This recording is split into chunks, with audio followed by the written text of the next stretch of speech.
Good morning students, welcome back to your maths classes.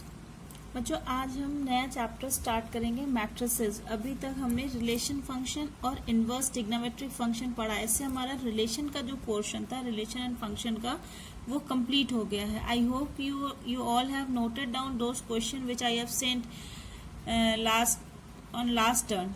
14 pages का एक PDF मैंने भेजा था, उसमें कुछ क्वेश्चंस थे। जिन बच्चों के पास साइड बुक्स हैं अभी, it is well and good. अगर नहीं है तो भी मैंने कोशिश की है डिफरेंट बुक से उसमें क्वेश्चन देने की।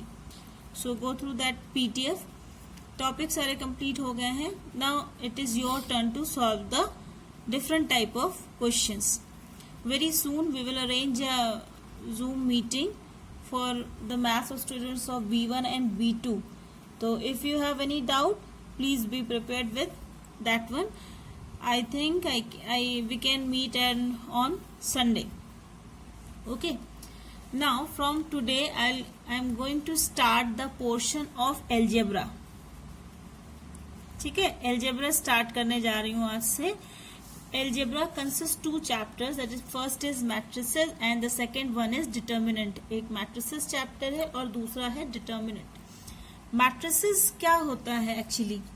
देखो, मैथमेटिक्स की जो पहली रिक्वायरमेंट होती है that is to represent a given problem in the mathematical form. जब आप उसे मैथमेटिकल फॉर्म में रिप्रेजेंट कर लेंगे, उसके बाद आप उसको ट्रीट कर सकते हैं डिफरेंट टूल्स के साथ। ट्रिग्नोमेट्रिक टूल्स हैं आपके पास, लॉगरिथमिक टूल्स हैं आपके पास। In the same way matrices are also a mathematical tool which are used to solve the linear system of linear equations. ठीक है, system of linear equations. system of linear equation जब हम कह रहे हैं मतलब linear, कई सारे linear equations, उनके system को आप जो है matrices या हिंदी में इसे कहते हैं आव्यूह।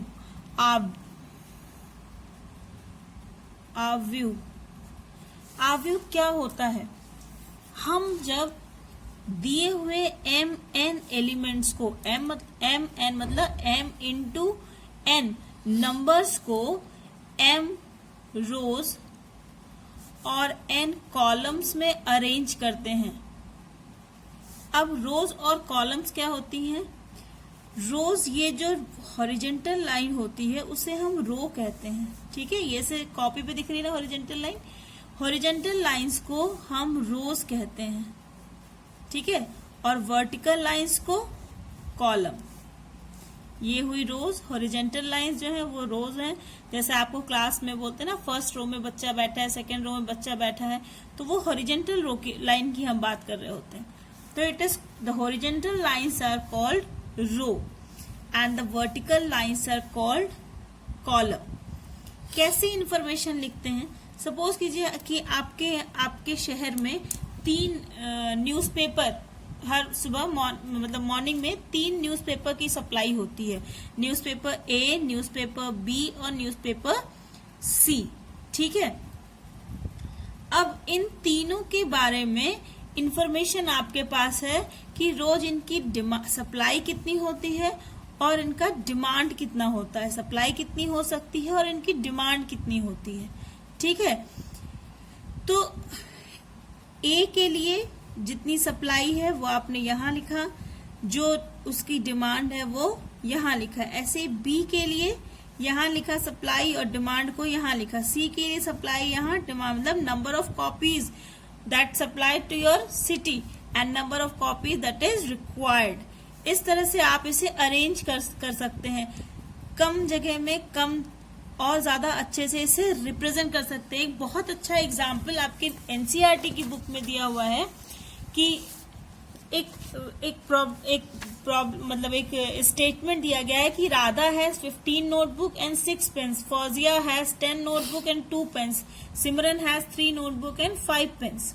ठीक है, मैथमेटिक्स की आपने जब छोटे क्लासेस में एक्सपीरियंस किया होगा कि 7-8 लाइन का क्वेश्चन होता है और आप जब इक्वेशन बनाते हैं तो वो पूरा क्वेश्चन 2 या 3 इक्वेशन के फॉर्म में आ जाता है सिर्फ। ठीक है, उतनी बड़ी कहानी जो 7-8 लाइन का क्वेश्चन होता है वो आप मैथमेटिक्स की लैंग्वेज में, इक्वेशंस क्या है, लैंग्वेज ऑफ मैथमेटिक्स, मैथमेटिक्स के लैंग्वेज में आप उसे 2 या 3 छोटे छोटे इक्वेशन में समराइज कर देते हैं। यहाँ पर भी हम बिल्कुल वही चीज कर रहे हैं। इस पूरे सेंटेंस को राधा हैज 5 नोटबुक्स, हमने यहाँ लिखा राधा, फिर लिखा फौजिया, फिर लिखा सिमरन, और इधर लिखा नोटबुक, इधर लिखा पेन्स। तो राधा के कितने नोटबुक थे? 15 नोटबुक्स। और कितने पेन थे? 6 पेन। नोटबुक के नीचे लिख दिया 15 और पेन्स के नीचे लिख दिया 6। सिमिलरली फौजिया के पास कितने थे? 10 नोटबुक और 2 पेन्स। सो नोटबुक 10 हो गई और 2 पेन्स हो गई। सिमरन 13 नोटबुक्स एंड 5 पेन्स। ये कोई लेमैन भी अगर आप इस पूरे चीज को हिडन कर ले, सिर्फ आप ये रिप्रेजेंटेशन ही दिखाए ना, एक लेमैन भी जान जाएगा कि Radha has 15 notebooks and 6 pens, Fauzia has 10 notebooks and 2 pens, और Simran has 13 notebook and 5 pens. तो हमने क्या किया, इस जो इंफॉर्मेशन थी, इस इंफॉर्मेशन को रोज और कॉलम में लिख दिया।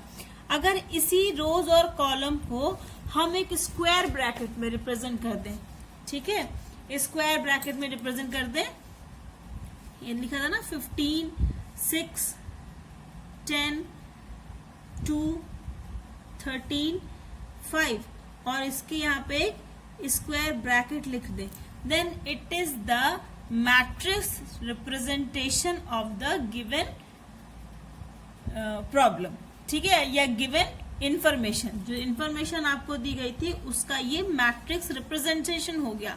अब ये पहली हॉरिजॉन्टल लाइन, ये दूसरी हॉरिजॉन्टल लाइन, ये तीसरी हॉरिजॉन्टल, ठीक है, इसको हम कहेंगे फर्स्ट रो, इसको हम कहेंगे सेकेंड रो, और इसको हम कहेंगे थर्ड रो। ठीक, ये पहला कॉलम और ये लाइन दूसरा कॉलम, इसे कहेंगे फर्स्ट कॉलम और इसे हम कहेंगे सेकेंड कॉलम। ठीक है, ये हो गई रोज और ये हो गए कॉलम। तो ये जो अरेंजमेंट आपने मैट्रिक्स का किया, इस मैट्रिक्स में कितने रो हुए? 1 2 3, 3 रोज हैं और 2 कॉलम्स हैं। ये किसका था? राधा का था, ये फौजिया का था और ये सिमरन का था। आपने नोटबुक को यहाँ लिखा था और पेन को यहाँ लिखा था। इस अरेंजमेंट को हम थोड़ा सा चेंज भी कर सकते हैं। कैसे कि यहाँ लिख दे हम नोटबुक और यहाँ लिख दे हम पेन, ठीक है, और ये जो गर्ल्स थी उनका नाम हम यहाँ लिख दें। ठीक है, तो राधा के पास कितनी नोटबुक थी? 15 और पेन कितने थे? 6। फौजिया के पास नोटबुक 10 और पेन 2। सिमरन के पास 13 पेन और नोटबुक और 5 पेन। अब देखो ये अरेंजमेंट बदल गया। यहाँ पे 3 रो और 2 कॉलम थी, जबकि यहाँ पे ये 1 2 2 कॉलम और 1 2 और 3, ये 3 रोज हो गए, 3 कॉलम्स हो गए, 2 रोज हो गए और 3 कॉलम्स हो गए। यहाँ पे क्या था? 3 रोज थे और 2 कॉलम्स थे। वही सेम इंफॉर्मेशन हमने लिखा है, सिर्फ चेंज कर दिया। नंबर ऑफ स्टूडेंट्स को यहाँ कर दिया, नेम ऑफ द स्टूडेंट्स को यहाँ कर दिया और नेम ऑफ द आर्टिकल्स को इधर कर दिया। ठीक है, तो यहाँ पे रोज कितने हो गए? 2 हो गए और कॉलम्स कितनी हो गई? 3 हो गई। लेकिन इंफॉर्मेशन वही है और उतनी ही आसानी से इसको समझा जा सकता है। ठीक है, क्या यूज है इसका? सबसे बड़ा यूज तो linear system of linear equation को सॉल्व करना। उसके इससे डिफर ये मैट्रिसेस का यूज जो है वो पर्सनल कंप्यूटर्स के जो स्प्रेड कार्ड्स होते हैं, स्प्रेड बोर्ड होते हैं, उनको बनाने में होता है। इकोनॉमिक्स में, सोशियोलॉजी में, साइकोलॉजी में, जेनेटिक्स में, जहां पर भी हमें डेटा कलेक्ट करना, जहां पर भी हमें नंबर्स को अरेंज करना पड़ता है, ठीक है, अमाउंट अरेंज करना पड़ता है, या आप कह सकते हैं डेटा अरेंज करना पड़ता है, वहां पे हम मैट्रिसेस का इस्तेमाल करते हैं। सेल्स प्रोजेक्शन में इस्तेमाल करते हैं, बजटिंग में इस्तेमाल कर सकते हैं, कॉस्ट एस्टिमेशन में क्या कहते हैं इस्तेमाल कर सकते हैं, बिजनेस ट्रेड्स देखने में इस्तेमाल कर सकते हैं कि हमें डिफरेंट कंडीशंस के साथ हम कैसे ट्रीट करें कि हम अपने प्रॉफिट को मैक्सिमाइज कर सके। इस तरह से कई सारे एरियाज में, कई सारी जगहों पर हम इसे मैट्रिसेस का यूज करके काम को आसान कर सकते हैं। जो एक हार्डकोर डेफिनेशन है मैट्रिसेस की, वो आपकी बुक में दिया हुआ है। Definition: a matrix is an ordered rectangular array of numbers और फंक्शंस। द नंबर्स और functions are called the elements और the entries of the matrix. क्या मतलब हुआ कि a matrix is an ordered rectangular. Ordered क्यों कहा? अ मैट्रिक्स, यहां पे मैंने मैट्रिसेस लिखा था, matrices is the plural of matrix, ठीक है। अ मैट्रिक्स इज एन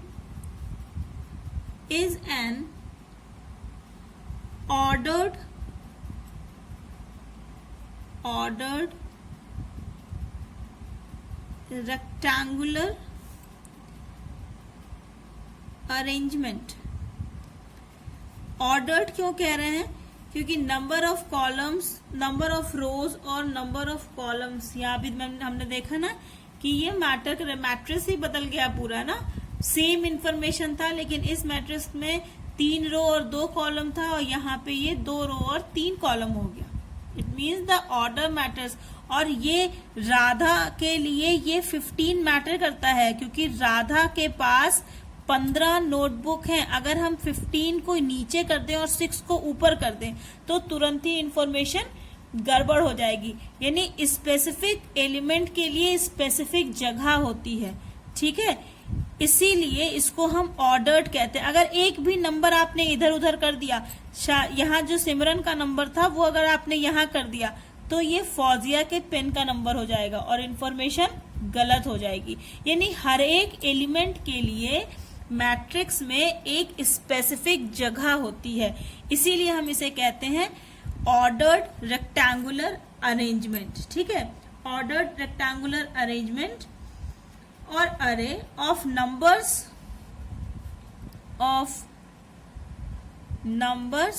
और फंक्शंस। आप अभी अपने एक्सरसाइज में देखेंगे कि ट्रिग्नोमेट्रिकल फंक्शंस भी हो सकते हैं, अलजेब्रिक फंक्शंस भी हो सकते हैं, ठीक है। जरूरी नहीं है कि हमेशा नंबर्स ही हो, तो नंबर्स और फंक्शंस, ठीक है। और ये नंबर्स या फंक्शंस क्या कहलाते हैं? ये नंबर्स और फंक्शंस जो हैं ये एलिमेंट्स कहलाते हैं।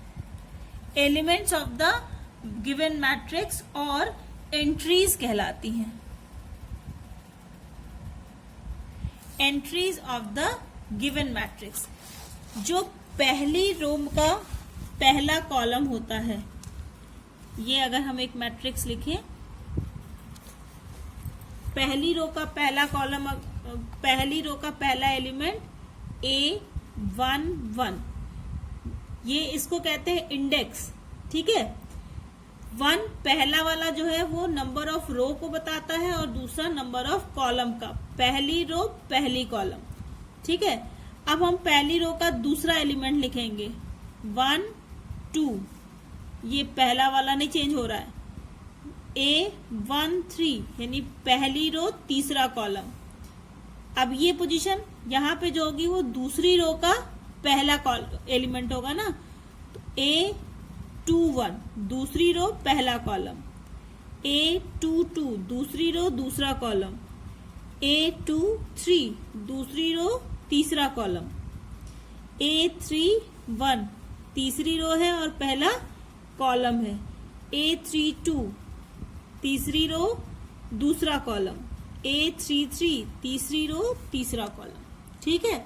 यानी अगर हम कहते हैं आपसे A13 तो डेफिनेटली हम केवल इसी एलिमेंट की बात कर रहे हैं।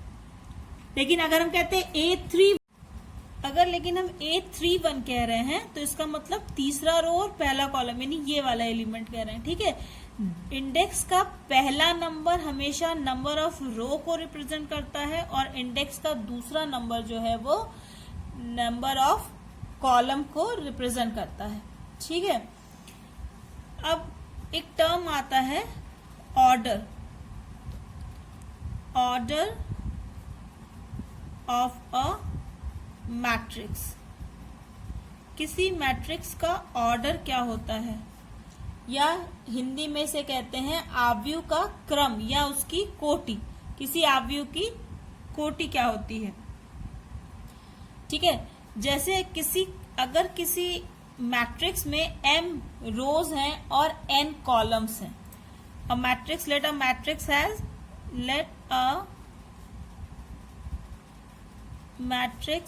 Has m rows and n columns, ठीक है, m rows and n columns, then order of matrix क्या हो जाता है, ऑर्डर ऑफ मैट्रिक्स हो जाता है m क्रॉस n। ये मल्टीप्लिकेशन नहीं है, ठीक है, m क्रॉस n। और नंबर ऑफ एलिमेंट्स कितने होते हैं इसमें, number of elements is equal to m into n। ये मल्टीप्लिकेशन है। यहाँ पे नंबर ऑफ एलिमेंट्स कैसे निकालेंगे, रोज और कॉलम्स को मल्टीप्लाई करके।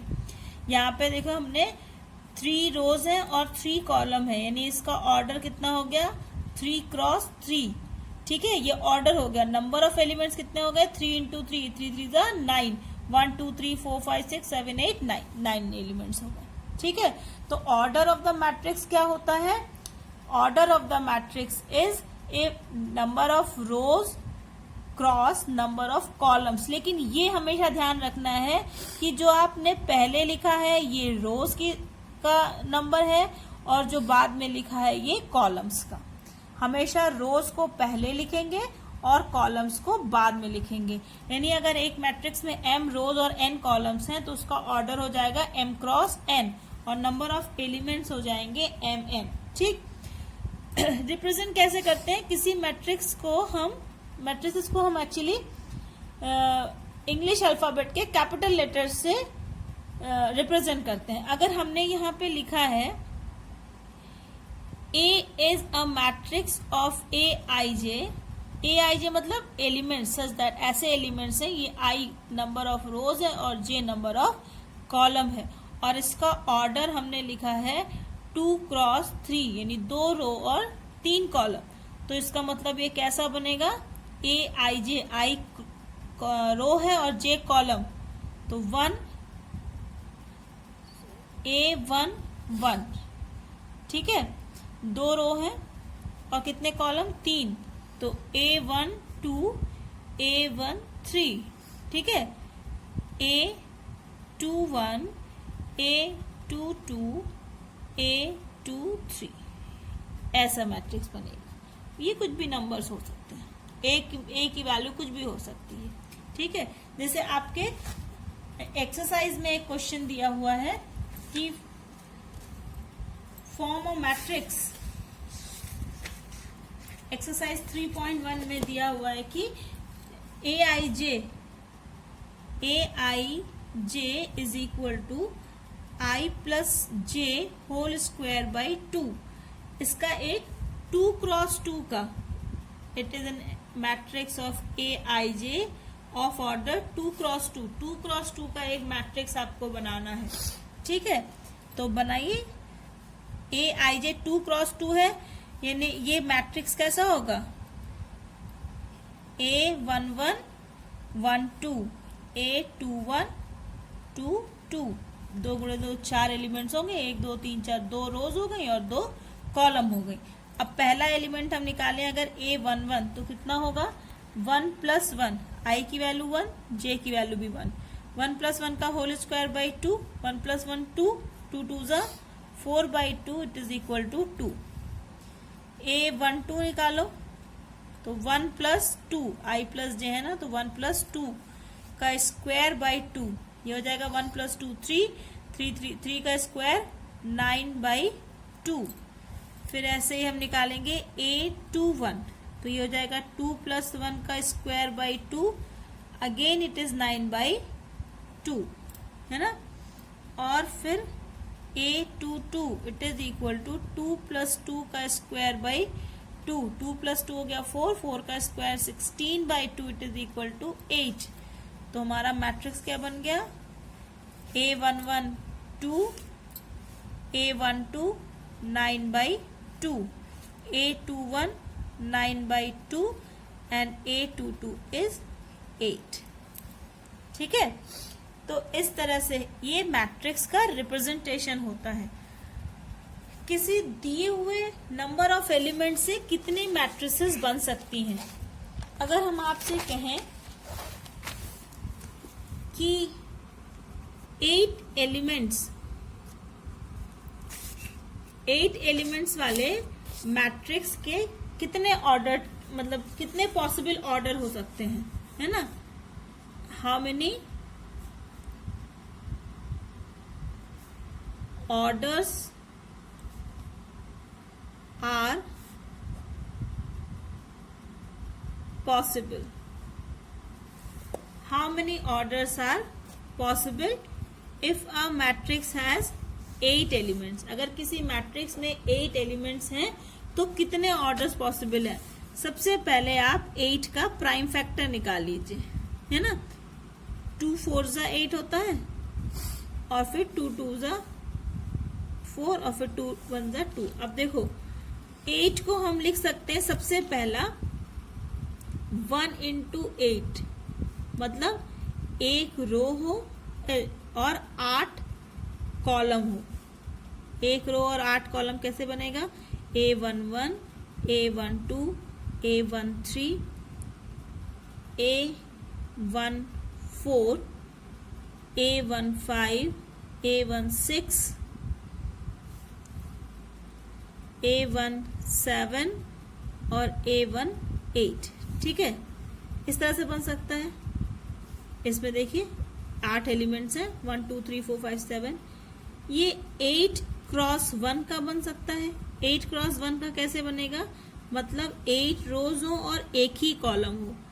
A11 A21 A31 and so on A81, ऐसे बन सकता है। फिर 8 को हम लिख सकते हैं 4 into 2 ना, तो 4 क्रॉस 2 की एक मैट्रिक्स बन सकती है। 4 क्रॉस 2 मतलब 4 रो हो और 2 कॉलम हो। 4 रो मतलब 1 A11 और A12 A21 A22 A31 A32 A41 A42। इसमें भी देखो 1 2 3 4 5 6 7 8 एलिमेंट्स हैं। 2 क्रॉस 4 का भी बना सकते हैं, मतलब 2 रो हो और 4 कॉलम्स हो। A11 A12 A13 A14 A21 A22 A23 A24। अभी भी देखो 1 2 3 4 5 6 7 8 नंबर ऑफ एलिमेंट्स 8 ही हैं, है ना। और 8 किससे डिवाइड हो सकता है, 8 1 से डिवाइड हो सकता है, 8 8 से डिवाइड हो सकता है, 8 2 से डिवाइड हो सकता है, और 8 4 से। ठीक है, तो इतने तरह के पॉसिबल इससे ओके। तो इस तरह से 8 एलिमेंट्स के साथ इतने पॉसिबल ऑर्डर्स के हम मैट्रिक्स बना सकते हैं। लेकिन अगर number of elements equal to 5 दिया हो, तो यहाँ पे हम सिर्फ 2 ऑर्डर बना सकते हैं, एक 1 into 5 और दूसरा 5 into 1। ठीक है, क्योंकि 5 एक प्राइम नंबर है, तो 5 का एक ही फैक्टर केवल हमको मिलता है 1। तो आप 5 क्रॉस 1 या 1 क्रॉस 5 का ऑर्डर बना सकते हैं। अब equality of 2 matrices, 2 matrix equal कब होते हैं? 2 मैट्रिसेस इक्वल तभी होते हैं जब उनमें number of equality, 2 matrices equal कब होते हैं? 2 मैट्रिसेस के इक्वल होने के लिए आपस में 2 कंडीशंस होती हैं। 2 matrices are 2 matrices are said to be equal if पहला equal, both are of same order, ठीक है, they are of या both are of same order, दोनों का ऑर्डर सेम होना चाहिए। और दूसरा कि ईच एलिमेंट ऑफ ए मतलब each element of one matrix should be equal to the corresponding element of the second, है ना। Each element of first matrix must be